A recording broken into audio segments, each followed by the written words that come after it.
ದೇವರು ಪ್ರೀತಿಸುವ ಪ್ರೀತಿಯ ಬಿಗ್ ಜೆ ಟಿ ವಿ ಪ್ರಿಯ ವೀಕ್ಷಕರಿಗೆ ನಮ್ಮ ಕರ್ತನಾದ ಯೇಸು ಕ್ರಿಸ್ತನ ಹೆಸರಿನಲ್ಲಿ ನಿಮ್ಮನ್ನು ವಂದಿಸಿ ಸ್ವಾಗತ ಬಯಸ್ತಿದ್ದೇವೆ. ಬನ್ನಿರಿ, ದೇವರ ವಾಕ್ಯವನ್ನು ಇಂದು ನಾವು ಒಟ್ಟಾಗಿ ಅಧ್ಯಯನ ಮಾಡಿಕೊಳ್ಳೋಣ. ಇಂದಿನ ನಮ್ಮ ಅಧ್ಯಯನ ಅಪೋಸ್ತಲರ ಕೃತ್ಯಗಳು, the book of Acts, chapter 17, 17ನೇ ಅಧ್ಯಾಯ.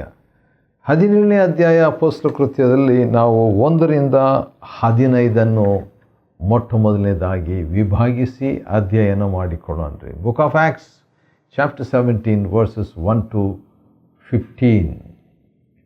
ಅಪೋಸ್ತಲ ಕೃತ್ಯ 17 1ರಿಂದ 15ರಲ್ಲಿ 10 ಕಲಿಯತಕ್ಕಂಥ 10 ಪಾಠಗಳು ನಮಗೋಸ್ಕರವಾಗಿವೆ. ಅದು ಸೇವೆಗೆ ಸಂಬಂಧಿಸಿ, ಜೀವನಕ್ಕೆ ಸಂಬಂಧಿಸಿ, ಆತ್ಮೀಕತ್ವಕ್ಕೆ ಸಂಬಂಧಿಸಿ ಇರಬಹುದು.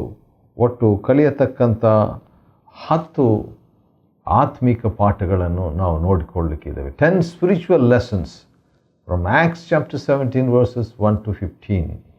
ಮೊದಲನೇದಾಗಿ 17ನೇ ಅಧ್ಯಾಯ ಅಪೊಸ್ತಲ ಕೃತ್ಯ 2ನೇ ವಚನದಲ್ಲಿ ನಾವು ನೋಡುವುದಾದರೆ, ಪೌಲನು ವಾಡಿಕೆಯೋಪಾದಿಯಲ್ಲಿ ಅಥವಾ ವಾಡಿಕೆಯಂತೆ, ಆ್ಯಸ್ ವಾಸ್ ಹಿಸ್ ಕಸ್ಟಮ್.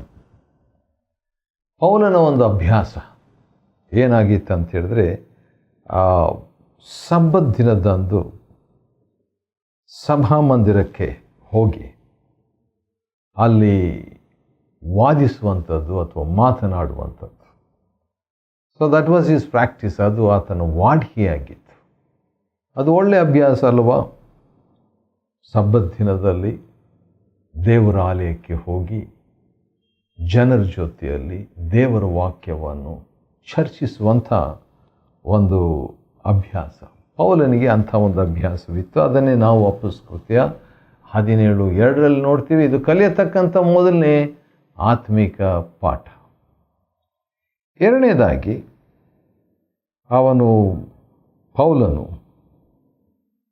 ಅಲ್ಲಿ ಹೋಗಿ ಮಾತಾಡಿದಾಗ ತನ್ನ ಬಗ್ಗೆ ಏನು ಹೇಳಲಿಲ್ಲ. ಆತನು ಹೇಳಿದಂಥ ಮಾತು ಭಾಳ ಸಿಂಪಲ್ ಆಗಿತ್ತು, ಸರಳವಾಗಿತ್ತು. ಅಪೊಸ್ತಲ ಕೃತ್ಯ 17:3 ಈ ರೀತಿಯಾಗಿದೆ: ಕ್ರಿಸ್ತನು ಯಾತನೆಯನ್ನು ಅನುಭವಿಸಿ ಸತ್ತವರೊಳಗಿಂದ ಎದ್ದು ಬರಬೇಕಾಗಿತ್ತು. ಇಷ್ಟೇ. ಕ್ರಿಸ್ತನು ಯಾತನೆಯನ್ನು ಅನುಭವಿಸಿ ಸತ್ತವರೊಳಗಿಂದ ಎದ್ದು ಬರಬೇಕಾಗಿತ್ತು. ಕ್ರಿಸ್ತನ ಯಾತನೆ, ಕ್ರಿಸ್ತನ ಮರಣ, ಕ್ರಿಸ್ತನ ಪುನರುತ್ಥಾನ, ಈ ರೀತಿಯಾಗಿ 2 ಸಾಲಿನಲ್ಲಿ 3 ಮಾತುಗಳನ್ನು ಬಹುಸ್ಪಷ್ಟವಾಗಿ ಪೌಲನು 3 ವಾರಗಳು, 3 ಸಬ್ಬತ್ ದಿನಗಳು ಅವನು ಮಾತನಾಡಿದನೆಂಬುದಾಗಿ ನಾವು ನೋಡ್ತೇವೆ. ಆದ ಕಾರಣ ಅದರಿಂದ ನಾವು ಕಲಿಯತಕ್ಕಂಥ ಒಂದು ವಿಷಯ ಏನಂತ ಹೇಳಿದರೆ, ಸರಳ ಸುವಾರ್ತೆ, the simplicity of the gospel. ಬಹಳವಾಗಿ ಏನು ಪೌಲನು ಮಾತಾಡಲಿಲ್ಲ, ಸರಳವಾಗಿ ಸುವಾರ್ತೆಯನ್ನು, ಕ್ರಿಸ್ತನನ್ನು ಕೇಂದ್ರೀಕರಿಸಿ ಮಾತಾಡಿದ್ದಾನೆ. ಆ ರೀತಿಯಾಗಿ ಮಾತಾಡಿದ ಮೇಲೆ ಕಡೆಗೆ ಹೇಳಿದಂಥ ಒಂದು ಮಾತು 17ನೇ ಅಧ್ಯಾಯ 3ನೇ ವಚನದ 2ನೇ ಭಾಗದಲ್ಲಿ, ನಾನು ನಿಮಗೆ ಪ್ರಕಟಿಸುತ್ತಿರುವ ಯೇಸು ಆ ಕ್ರಿಸ್ತನೇ. ಈ ಯೇಸು ಬಗ್ಗೆ ನಾನು ಹೇಳ್ತಿದ್ದೀನಲ್ಲ, ಯೇಸು ಬಂದು ಆ ಕ್ರಿಸ್ತನು, ಬರಬೇಕಾದ ಕ್ರಿಸ್ತನು ಎಂಬುದಾಗಿ ಆ ಒಂದು ಕನೆಕ್ಷನ್, ಆ ಒಂದು ಸ್ಪಷ್ಟತೆ, ಆ ಒಂದು ಫೋಕಸ್, ಕೇಂದ್ರವನ್ನು ಮೆಸ್ಸಿಯನ್ನು ಕುರಿತಾಗಿ ಪೌಲನು ಮಾತನಾಡಿದ್ದು ನಾವು ಕಲಿಯತಕ್ಕಂಥ 3ನೇ ಆತ್ಮಿಕ ಪಾಠ. 4ನೇದು ಭಾಳ ವಿಚಿತ್ರವಾಗಿದೆ. ಅದೇನಂತ ಹೇಳಿದ್ರೆ, ಆ ರೀತಿಯಾಗಿ ಹೇಳಿದಾಗ ದೇವಭಕ್ತಿಯುಳ್ಳ ಗ್ರೀಕರು, ಪ್ರಮುಖರಾಗಿದ್ದ ಮಹಿಳೆಯರು, ದೊಡ್ಡ ಸಂಖ್ಯೆಯಲ್ಲಿ ಒಡಂಬಟ್ಟವರಾಗಿ ಪೌಲ ಸೀಲರನ್ನು ಸೇರಿಕೊಂಡರು. ವಾವ್! ಇದರಲ್ಲಿ ಒಂದು ಆಶ್ಚರ್ಯ ಏನಂತ ಹೇಳಿದ್ರೆ, ದೇವರನ್ನು ಸೇರಿಕೊಂಡ್ರು ಅಂತ ಹೇಳಿಲ್ಲ, ಸಭೆಯನ್ನು ಸೇರಿಕೊಂಡ್ರು ಅಂತ ಹೇಳಿಲ್ಲ, ಆದರೆ ಪೌಲ ಸೀಲರನ್ನು ಸೇರಿಕೊಂಡ್ರು. ದೇವರ ಪ್ರತಿನಿಧಿಗಳಾಗಿ ಇವರು ಬಂದಿರಲಾಗಿ ಅವರನ್ನು ದೊಡ್ಡ ಸಂಖ್ಯೆಯಲ್ಲಿ ಜನರು, ಪ್ರಮುಖರು, ಭಯಭಕ್ತಿ ಉಳ್ಳವರು ಈ ರೀತಿಯಾಗಿ ಸೇರಿಕೊಂಡ್ರಂತೆ ನಾವು ನೋಡ್ತೇವೆ. They joined to Paul and Silas. ಸರಿ, 5ನೇದಾಗಿ ಅಂದ ಹಾಗೆ ಅಪೊಸ್ತಲಕೃತ್ಯ 17ನೇ ಅಧ್ಯಾಯ 1-15 ವಚನಗಳಲ್ಲಿ ನಾವು ಕಲಿಯತಕ್ಕಂಥ 10 ಆತ್ಮಿಕ ಪಾಠಗಳನ್ನು ನಾವು ನೋಡಿಕೊಳ್ಳಲಿಕ್ಕಿದ್ದೇವೆ. ಅದರಲ್ಲಿ ಈಗ 5ನೇದಕ್ಕೆ ನಾವು ಬಂದಿದ್ದೇವೆ. ಅದು 6ನೇ ವಚನದಲ್ಲಿ ಇದೆ. ಅಪೊಸ್ತಲಕೃತ್ಯ 17:6 ಈ ರೀತಿಯಾಗಿದೆ 2ನೇ ಭಾಗ. ಕೆಲವರು ಇವರ ಬಗ್ಗೆ ಏನು ಹೇಳಿದರು ಅಂತ ಹೇಳ್ಬಿಟ್ಟು ನೋಡುವಾಗ, ಲೋಕವನ್ನು ತಲೆ ಕೆಳಗೆ ಮಾಡಿರುವ ಈ ಮನುಷ್ಯರು ಇಲ್ಲಿಗೂ ಬಂದಿದ್ದಾರೆ. These are the men who turn the world upside down. ಲೋಕವನ್ನು ತಲೆ ಕೆಳಗೆ ಮಾಡಿರುವಂಥವ್ರು. ಯಾಕೆ ಅವರು ಲೋಕವನ್ನು ತಲೆ ಕೆಳಗೆ ಮಾಡಿದರು? ಯಾಕಂದರೆ ಮೊದಲನೇದಾಗಿ ಲೋಕವು ಇರತಕ್ಕ ರೀತಿಯಲ್ಲಿ ಇಲ್ಲದೆ ಹೋಗಿರೋದರಿಂದ ಅದನ್ನು ತಲೆ ಕೆಳಗೆ ಮಾಡಬೇಕಾಯಿತು, ಅದನ್ನು ಸರಿಪಡಿಸಬೇಕಾಯಿತು. ಅದನ್ನೇ ನಾವು ಇಲ್ಲಿ ನೋಡ್ತೀವಿ. These are the ones who turn the world up side down. Actually ಅದು ಡೌನ್ ಸೈಡ್ ಅಪ್, ಅಂದರೆ ತಲೆ ಕೆಳಗೆ ಅಲ್ಲ, ಅದು ಇನ್ನು ಸರಿಯಾಗಿ ತಲೆ ಮೇಲೆ ಇರುವಂತೆ ಮಾಡಿದ್ದಾರೆ ಅಂತ ಹೇಳ್ಬೋದು. ಆದರೆ ಅವ್ರದ್ದೇ ಭಾಷೆಯಲ್ಲಿ, ಅವ್ರದ್ದೇ ಶೈಲಿಯಲ್ಲಿ, ಅವ್ರದ್ದೇ ರೀತಿಯಲ್ಲಿ, ಅವ್ರದ್ದೇ ಅರ್ಥ ಮಾಡಿಕೊಂಡು ಹೇಳಿದ್ದಾರೆ. ಸರಿ, ಇದು ಕಲಿತಕ್ಕಂಥ 5ನೇ ಪಾಠ. ನಮ್ಮ ಬಗ್ಗೆ ಜನರು ಏನು ಹೇಳ್ತಿದ್ದಾರೆ, ಏನಂತ ವರದಿ ಮಾಡ್ತಿದ್ದಾರೆ, ಎಂಥವ್ರು ಅಂತ ಹೇಳ್ತಿದ್ದಾರೆ. ಆದ ಕಾರಣ ಇದು ಕೂಡ ಬಹು ಪ್ರಾಮುಖ್ಯ. 6ನೇದಾಗಿ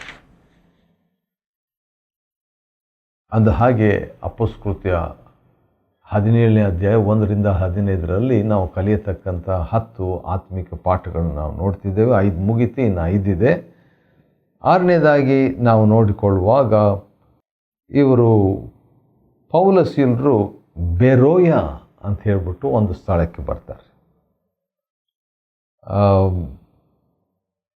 ಬೆರೋಯಕ್ಕೆ ಬಂದಾಗ ಅಲ್ಲಿ ಯಥಾಪ್ರಕಾರವಾಗಿ ಪೌಲಸೀಲರು ಆ ಒಂದು ಸಭಾಮಂದಿರಕ್ಕೆ ಹೋಗಿ ಮಾತಾಡ್ತಿದ್ದಾರೆ. ಆದರೆ ಬೆರೋಯದಲ್ಲಿದ್ದವರು ಆ ಥೆಸಲೋನಿಕದವರಿಗಿಂತಲೂ ಅವರು ನಿಜಕ್ಕೂ ಹೇಳಬೇಕಾದ್ರೆ ಅವರು ಸುಸಂಸ್ಕೃತರಾಗಿದ್ದರಂತೆ. ಯಾವ ರೀತಿ ಅಂತ ಹೇಳ್ಬಿಟ್ಟು ನೋಡೋಣ ಬನ್ನಿರಿ. ಅವರ ಬಗ್ಗೆ ಮೊದಲನೇದಾಗಿರುವಂಥ ಒಂದು ವಿಷಯ ಏನಂದರೆ, ಅವರು ವಾಕ್ಯವನ್ನು ಅತ್ಯಾಸಕ್ತಿಯಿಂದ ಸ್ವೀಕರಿಸಿದರು. ವಾಕ್ಯವನ್ನು ಬರೀ ಆಸಕ್ತಿಯಿಂದ ಅಲ್ಲ, ವಾಕ್ಯವನ್ನು ಸ್ವೀಕರಿಸೋದೇ ದೊಡ್ಡ ಮಾತು. ಆ ವಾಕ್ಯವನ್ನು ಆಸಕ್ತಿಯಿಂದ ಸ್ವೀಕರಿಸುವಂಥದ್ದು ಇನ್ನೂ ಸ್ವಲ್ಪ ದೊಡ್ಡ ಮಾತು. ವಾಕ್ಯವನ್ನು ಅತ್ಯಾಸಕ್ತಿಯಿಂದ ಸ್ವೀಕಾರ ಮಾಡುವಂಥದ್ದು ಇನ್ನಷ್ಟು ಭಾಳ ದೊಡ್ಡ ಒಂದು ಅನುಭವ ಅಂತ ಹೇಳಬೇಕು. ಆ ರೀತಿಯಾಗಿ ಬೆರೋಯದವರು ಪೌಲಸೀಲರು ಹೇಳಿದಂಥ ವಾಕ್ಯವನ್ನು ಅತ್ಯಾಸಕ್ತಿಯಿಂದ ಸ್ವೀಕಾರ ಮಾಡಿದ್ರು. ಭಾಳ ರೆಸ್ಪಾನ್ಸಿವ್, ಒಳ್ಳೆಯ ಒಂದು ಪ್ರತಿಕ್ರಿಯೆ ವಾಕ್ಯಕ್ಕೆ ಅವರು ಕೊಟ್ಟಿದ್ರು. ಅಷ್ಟೇ ಅಲ್ಲ, ಅವರು ಇನ್ನೊಂದು ಕೆಲಸ ಮಾಡಿದರು. ವಾಕ್ಯವನ್ನು ಸ್ವೀಕರಿಸಿದ್ದಲ್ಲದೆ ಪೌಲಸೀಲರು ಹೇಳಿದ್ದು ಸರಿಯಾದದ್ದು ಏನು ಅಂತ ಹೇಳ್ಬಿಟ್ಟು ಅವರಿಗೆ ಒಂದು ಡೌಟ್ ಇತ್ತು, ಸಂದೇಹ ಇತ್ತು, ಮತ್ತು ಅವರು ಅದನ್ನು ಪರಿಶೀಲಿಸಬೇಕಾಗಿತ್ತಲ್ವ. ಆದ ಕಾರಣ ಇವರು ಹೇಳಿದ್ದು ಸರಿಯಾದದ್ದು ಏನು ಅಂತ ಹೇಳಬೇಕಾದ್ರೆ ಏನು ಮಾಡಬೇಕು? ದೇವ್ರ ವಾಕ್ಯದ ಕಡೆಗೆ ಹೋಗಬೇಕಲ್ವ. ಆದ ಕಾರಣ ಅಂಥ ಒಂದು ಸಂಶಯ ಪೌಲನೇ ಹೇಳಿದ್ದಾಗ್ಯೂ ಕೂಡ ಅದನ್ನು ಹಾಗೆ ಕಣ್ಣು ಮುಚ್ಚಿಕೊಂಡು ಅವ್ರು ತಗೊಳ್ಳಿಲ್ಲ. ಅನಂತರ ಅವ್ರ ಬಗ್ಗೆ 8ನೇದಾಗಿ ಇನ್ನೊಂದು ಸಂಗತಿಯನ್ನು ನಾವು ನೋಡ್ತೀವಿ. ಪ್ರತಿದಿನ ಪವಿತ್ರ ಗ್ರಂಥಗಳನ್ನು ಪರೀಕ್ಷಿಸ್ತಿದ್ರು. ದೇವರ ವಾಕ್ಯ ಸ್ವೀಕಾರ ಮಾಡಿಕೊಂಡ್ರು, ನಿಜ, ಅತ್ಯಾಸಕ್ತಿಯಿಂದ ಸ್ವೀಕಾರ ಮಾಡಿಕೊಂಡ್ರು. ಆದರೆ ಇವರು ಹೇಳಿದ್ದು ಕರೆಕ್ಟಾ ಇಲ್ವಾ ಅಂತ ಹೇಳ್ಬಿಟ್ಟು ದಿನಾಲು ಪ್ರತಿದಿನ ಅವರು ಶಾಸ್ತ್ರ ಗ್ರಂಥಗಳನ್ನು ಪರೀಕ್ಷಿಸ್ತಿದ್ರಂತೆ. Study the word. ಹಾಗಾದರೆ ಈ ಬೆರೋಯದವರಿಂದ ನಾವು ಕಲಿಯತಕ್ಕಂಥ ಒಂದು ಪಾಠ ಇದೆ. ಅದೇನೆಂದರೆ, ನಾವು ಕೂಡ ದೇವರ ವಾಕ್ಯವನ್ನು ಅತ್ಯಾಸಕ್ತಿಯಿಂದ ಸ್ವೀಕಾರ ಮಾಡುವುದಲ್ಲದೆ, ನಾವು ಅವ್ರು ಹೇಳಿದ್ದು ಸರಿಯಾ ಇಲ್ವಾ ಅನ್ನುವಂಥ ಒಂದು ಪ್ರಶ್ನೆ ನಾವು ಹಾಕಿಕೊಳ್ಳುವುದು ಅಲ್ಲದೆ, ನಾವು ಮಾಡ್ತಕ್ಕಂಥ ಇನ್ನೊಂದು ಸಂಗತಿ, ಪ್ರತಿದಿನವೂ ಪವಿತ್ರ ಗ್ರಂಥವನ್ನು ಪರೀಕ್ಷಿಸುವಂಥದ್ದು. Examining the scripture, studying the scripture. ಆದ ಕಾರಣ ಭಾಳ ಜನರು ಬೈಬಲ್ ಓದುವವರಿದ್ದಾರೆ, ಒಳ್ಳೆಯದು. ಬೈಬಲ್ ಓದುವಾಗ ಕೇಳಿಸ್ಕೊಳ್ಳೋರಿದ್ದಾರೆ, ಇನ್ನೂ ಒಳ್ಳೆಯದು. ಬೈಬಲ್ನ ಧ್ಯಾನ ಮಾಡುವಂಥವ್ರಿದ್ದಾರೆ, ಒಳ್ಳೆಯದು. ಬೈಬಲ್ನ ಬಾಯಿಪಾಠ ಮಾಡುವಂಥವರು ಇದ್ದಾರೆ, ಅದು ಕೂಡ ಒಳ್ಳೆಯದು. ಆದರೆ ಬೈಬಲನ್ನು ಪರೀಕ್ಷಿಸುವಂಥವರು ಅಂದರೆ ಸ್ಟಡಿ ಮಾಡುವಂಥವ್ರು ಭಾಳ ಪ್ರಾಮುಖ್ಯ, ಬಹು ಪ್ರಾಮುಖ್ಯ. ದೇವರಿದನ್ನು ಇಷ್ಟಪಡ್ತಾರೆ, ದೇವರಿದನ್ನು ಅಪೇಕ್ಷಿಸ್ತಾರೆ. ದೇವರ ವಾಕ್ಯವನ್ನು ನಾವು ಸ್ಟಡಿ ಮಾಡುವಂಥದ್ದು ಎಂಬುದಾಗಿ. ಯಾಕಂತೇಳಿದ್ರೆ, ಭಕ್ತನಾದ ತಿಮೋತಿಯನ ವಿಷಯದಲ್ಲಿ ಒಂದು ಮಾತು ಹೇಳಿದೆ. ಅದರಲ್ಲಿ ಒಂದು ಸಂಗತಿ ನನಗೆ ಬಹಳ ಇಷ್ಟವಾಯಿತು ಮತ್ತು ನನ್ನ ಮನಸ್ಸಿಗೆ ಅದು ಪರಿಣಾಮಕಾರಿ ಆಯಿತು. ಅದೇನಂತ ಹೇಳಿಬಿಟ್ಟು ನಾವು ನೋಡುವಾಗ, 2 ತಿಮೋತಿ 3ನೇ ಅಧ್ಯಾಯದ 15ನೇ ವಚನದಲ್ಲಿ ಈ ರೀತಿಯಾಗಿದೆ: ಚಿಕ್ಕಂದಿನಿಂದಲೂ, ಯಾವಾಗಿಂದ? ಚಿಕ್ಕಂದಿನಿಂದಲೂ ನೀನು ಪವಿತ್ರ ಗ್ರಂಥಗಳನ್ನು ತಿಳಿದವನಾಗಿದ್ದೀಯಲ್ಲ. ವಾವ್! ಯಾರು ಹೇಳೋದು? ಪೌಲನು ಹೇಳ್ತಾ ಇರೋದು. ಯಾರ ಬಗ್ಗೆ ಹೇಳೋದು? ತಿಮೋತಿಯನ ಬಗ್ಗೆ ಹೇಳ್ತಾ ಇರೋದು. ನೀನು ಚಿಕ್ಕಂದಿನಿಂದ ನೀನು ಪವಿತ್ರ ಗ್ರಂಥಗಳನ್ನು ತಿಳಿದವನಾಗಿದ್ದೀಯಲ್ಲ. ಅವು ಯಾವುವು? ಪವಿತ್ರ ಗ್ರಂಥ, ದೇವರ ವಾಕ್ಯ. ಅವು ಕ್ರಿಸ್ತ ಯೇಸುವಿನಲ್ಲಿರುವ ನಂಬಿಕೆಯ ಮೂಲಕ ರಕ್ಷಣೆಗೆ ನಡೆಸುವ ಜ್ಞಾನವನ್ನು ಕೊಡುವುದಕ್ಕೆ ಶಕ್ತವಾಗಿದೆ. ರಕ್ಷಣೆಯ ಜ್ಞಾನ, ರಕ್ಷಣೆಗೆ ನಡೆಸುವ ಜ್ಞಾನ. ವಾವ್! ಹಾಗಾದರೆ ದೇವರ ವಾಕ್ಯ ಏನು ಮಾಡ್ತದೆ ಅಂದರೆ, ದೇವರ ವಾಕ್ಯವನ್ನು ತಿಳಿಯುವಾಗ ದೇವರ ವಾಕ್ಯವು ರಕ್ಷಣೆಗೆ ನಡೆಸುವ ಜ್ಞಾನವನ್ನು ಕೊಡುವುದಾಗಿದೆ. ಅಮೇಜಿಂಗ್, ಆಶ್ಚರ್ಯ. ರಕ್ಷಣೆಗೆ ನಡೆಸುವ ಜ್ಞಾನವನ್ನು ಕೊಡುವುದಕ್ಕೆ ಶಕ್ತವಾಗಿದೆ. ದೇವರ ವಾಕ್ಯದಲ್ಲಿ ಶಕ್ತವಿದೆ ಅಂತ ಹೇಳ್ಬಿಟ್ಟು ನಾವು 2 ತಿಮೋತಿ 3:15 ನಾವು ನೋಡ್ತೇವ್ರಿ. ಹಾಗಾದರೆ ಹೌದು, ಅವರು ದೇವರ ವಾಕ್ಯವನ್ನು ದಿನಾಲು, ಪವಿತ್ರ ಗ್ರಂಥಗಳನ್ನು ದಿನಾಲು ಪರೀಕ್ಷಿಸ್ತಿದ್ರು, ದಿನಾಲು ಸ್ಟಡಿ ಮಾಡ್ತಾಯಿದ್ರು. ಸರಿ, 9ನೇದಾಗಿ ನಾವು ನೋಡ್ತಾ ಇರುವಂಥದ್ದು ಅಪೊಸ್ತಲ ಕೃತ್ಯ 17ನೇ ಅಧ್ಯಾಯ, the book of acts chapter 17. ಅದರಲ್ಲಿ 1ರಿಂದ 15 ವಚನಗಳನ್ನು ನಾವು ನೋಡ್ತಿದ್ದೇವೆ. ಅದರಲ್ಲಿ 10 ಕಲಿಯತಕ್ಕಂಥ 10 ಆತ್ಮಿಕ ಪಾಠಗಳಿದೆ. ಅದರಲ್ಲಿ ನಾವು ದಿನಾಲೂ ದೇವರ ವಾಕ್ಯವನ್ನು ಪರೀಕ್ಷಿಸಬೇಕು. ಹೌದು, ಅದೇ ಸಂದರ್ಭದಲ್ಲಿ ನೋಡುವಾಗ 9ನೇದಾಗಿ, ಆದ್ದರಿಂದ ದಿನಾಲು ವಾಕ್ಯ ಪರೀಕ್ಷೆ ಮಾಡ್ತಾಯಿದ್ರು, ಸ್ಟಡಿ ಮಾಡ್ತಿದ್ರು. ಅದರ ಪರಿಣಾಮವಾಗಿ, ರಿಸಲ್ಟ್ ಆಗಿ ಏನಂತಿದೆ ಅಂತ ಹೇಳ್ಬಿಟ್ಟು ನೋಡುವಾಗ 12ನೇ ವಚನದಲ್ಲಿ, ಆದ್ದರಿಂದ ಅವರಲ್ಲಿ ಅನೇಕರು ವಿಶ್ವಾಸ ಹೊಂದಿದರು. Many believed by Bible study. ಅನೇಕರು ಯಾಕೆ ನಂಬಿದ್ರು ಅಂತ ಹೇಳಿದ್ರೆ, ವಾಕ್ಯಗಳನ್ನು, ಗ್ರಂಥಗಳನ್ನು ಪರೀಕ್ಷಿಸ್ತಾ ಇದ್ರು. Studied the word. ಆ ರೀತಿಯಾಗಿ ಸ್ಟಡಿ ಮಾಡುವಾಗ ಏನಾಗ್ತದೆ, ಆ ವಾಕ್ಯವು ನಡೆಸಿತು ಅವರನ್ನು ವಿಶ್ವಾಸಕ್ಕೆ. The word led them to have faith.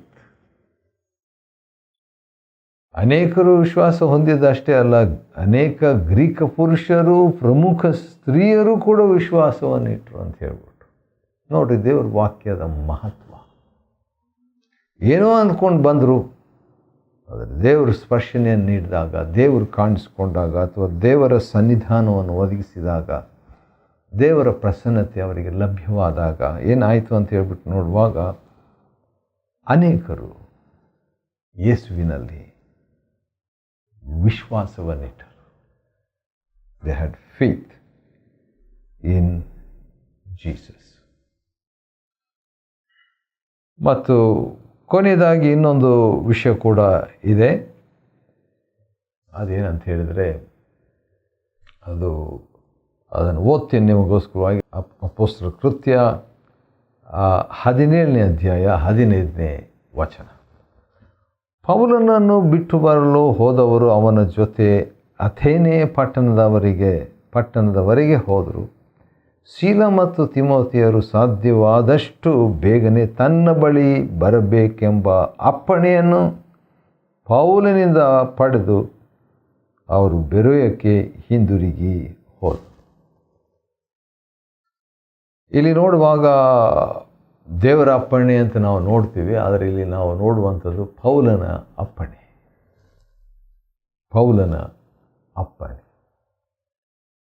ಹಾಗಾದರೆ ಆತ್ಮಿಕ ನಾಯಕನಿಗೆ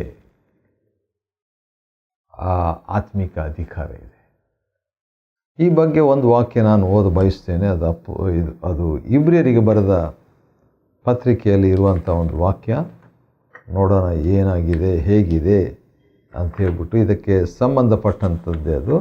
ಅಪೊಸ್ತಲರ ಕೃತ್ಯ 13ನೇ ಅಧ್ಯಾಯಕ್ಕೆ ನಾವು ಬಂದಾಗ ಅದರಲ್ಲಿ ಈ ರೀತಿಯಾಗಿದೆ: ನಿಮ್ಮ ನಾಯಕರಿಗೆ ಅಥವಾ ಸಭಾನಾಯಕರಿಗೆ ವಿಧೇಯರಾಗಿದ್ದು ಅವರಿಗೆ ಅಧೀನರಾಗಿರಿ. ವಿಧೇಯರಾಗಬೇಕು ಮತ್ತು ಅಧೀನರಾಗಬೇಕಂತ. ಏಕೆ ಅಂತ ಒಂದು ಕ್ವಶನ್ ಬರ್ಬೋದಲ್ಲ. ಏಕೆಂದರೆ ಅವರು ಲೆಕ್ಕ ಒಪ್ಪಿಸಬೇಕಾದವರಾಗಿ ನಿಮ್ಮ ಆತ್ಮಗಳನ್ನು ಕಾಯುವವರಾಗಿದ್ದಾರೆ. ಹಾಗಾದರೆ ನಮ್ಮ ಆತ್ಮಗಳನ್ನು ಕಾಯುವವರು ಕೂಡ ಇದ್ದಾರೆ. ಹೌದು, ಹಳೆ ಒಡಂಬಡಿಕೆಯಲ್ಲಿ ಕೀರ್ತನೆಗಳಲ್ಲಿ ನಾವು ನೋಡುವಾಗ ದೇವದೂತರ ದಂಡನ್ನಿರಿಸಿ ದೇವರು ಕಾಯುವಾತನಾಗಿದ್ದಾನೆ. ಹೊಸ ಒಡಂಬಡಿಕೆಯಲ್ಲಿ ತ್ರಯೇಕ ದೇವರು ನಮಗೆ ಕಾಯುವಾತನಾಗಿದ್ದಾನೆ. ಆದರೆ ಪೌಲನ ವಿಷಯದಲ್ಲಿ ಅಥವಾ ಇಬ್ರಿಯ 13-17 ವಿಷಯದಲ್ಲಿ ನಿಮ್ಮ ಆತ್ಮಗಳನ್ನು ಕಾಯುವವರಾಗಿದ್ದಾರೆ. ಯಾರು? ದೇವದೂತರಲ್ಲ, ದೇವರು ಅಲ್ಲ, ಆತ್ಮಿಕ ನಾಯಕರು. ಹಾಗಾದರೆ ಆ ಆತ್ಮಿಕ ನಾಯಕರು ಮನನೊಂದವರಾಗದೆ ಸಂತೋಷದಿಂದ ಇದನ್ನು ಮಾಡುವವರಾಗಿರಲಿ. ಯಾಕಂದರೆ ಅವರು ಮನನೊಂದವರಾಗಿರುವುದು ನಿಮಗೆ ಪ್ರಯೋಜನಕರವಾದದ್ದಲ್ಲ. ಆತ್ಮಿಕ ನಾಯಕನನ್ನು ದುಃಖಪಡಿಸುವಂಥದ್ದು ನಮಗೆ ಪ್ರಯೋಜನ ಅಲ್ಲ. ಆದ ಕಾರಣ ಪೌಲನು ಅಪೊಸ್ತಲರ ಕೃತ್ಯ 17-15ರಲ್ಲಿ 2ನೇ ಭಾಗ ಸೀಲ ತಿಮೋತಿಯರಿಗೆ ಪೌಲನು ಸೀಲ ತಿಮೋತಿಯರಿಗೆ ಬೇಗನೆ ಬರಬೇಕಂತ ಅಪ್ಪಣೆಯನ್ನು ಕೊಡ್ತಾನೆ. ಯಾಕಂದರೆ ಆತನು ಆತ್ಮಿಕ ನಾಯಕನಾಗಿರೋದ್ರಿಂದ ಆತ್ಮಿಕ ಮಕ್ಕಳಿಗೆ ಒಂದು ಆತ್ಮಿಕ ಅಧಿಕಾರವನ್ನು ಬಳಸುವುದಾಗಿ ಇಲ್ಲಿ ನಾವು ನೋಡ್ತೇವೆ.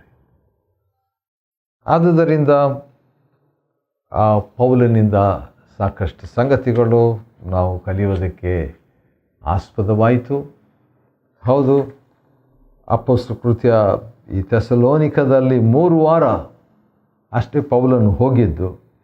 ವಾಡಿಕೆಯಂತೆ ಕಡೆಗೆ 3 ವಾರದಲ್ಲಿ ಒಂದು ಸಭೆ ಆಗೋಯಿತು. He preached 3 weeks and it resulted into a church. ಒಂದು ಸಭೆ ಆಯಿತು ಅಂತ ನಾವು ನೋಡ್ತೇವೆ. ನಾವು ಕೂಡ ಆ ರೀತಿಯಾಗಿ ಬಾಳಬೇಕೆಂಬುದು ದೇವರ ಒಂದು ಚಿತ್ತವಾಗಿದೆ. ಆದುದರಿಂದ ನಾವು ಕಲಿಯತಕ್ಕಂಥ 10 ಆತ್ಮಿಕ ಪಾಠಗಳು, ಇದನ್ನು ಅಪೊಸ್ತಲರ ಕೃತ್ಯ 17ನೇ ಅಧ್ಯಾಯದಿಂದ ನಾವು ಕಲಿಯೋದಕ್ಕೆ ಅನುಕೂಲ ಆಯಿತು. 16ರಿಂದ ನಾವು ನೋಡಿಕೊಳ್ಳುವಾಗ ಇನ್ನೂ ಬಹಳಷ್ಟು ಕಲಿಯುವಂಥದ್ದಿದೆ. ಅದರಲ್ಲಿ ಆತ್ಮಗಳನ್ನು ಗೆಲ್ಲೋದ್ರ ಬಗ್ಗೆ ಬರುವಂಥದ್ದಾಗಿದೆ ಮತ್ತು ಅದಕ್ಕಾಗಿ ಕೂಡ ನಾವು ಸಿದ್ಧರಾಗಿದ್ದು ನೋಡೋಣ. ಪೌಲನು ಈಗಾಗಲೇ ಮಿಷನರಿ ಪ್ರಯಾಣ ಮಾಡುವಾಗ ಥೆಸಲೋನಿಕದಲ್ಲಿ ಪೌಲನು, ಬೆರೋಯದಲ್ಲಿ ಪೌಲನು, ಅಥೇನ ಪಟ್ಟಣದಲ್ಲಿ ಪೌಲನು ಅಂತ ನಾವು ನೋಡ್ತೇವೆ.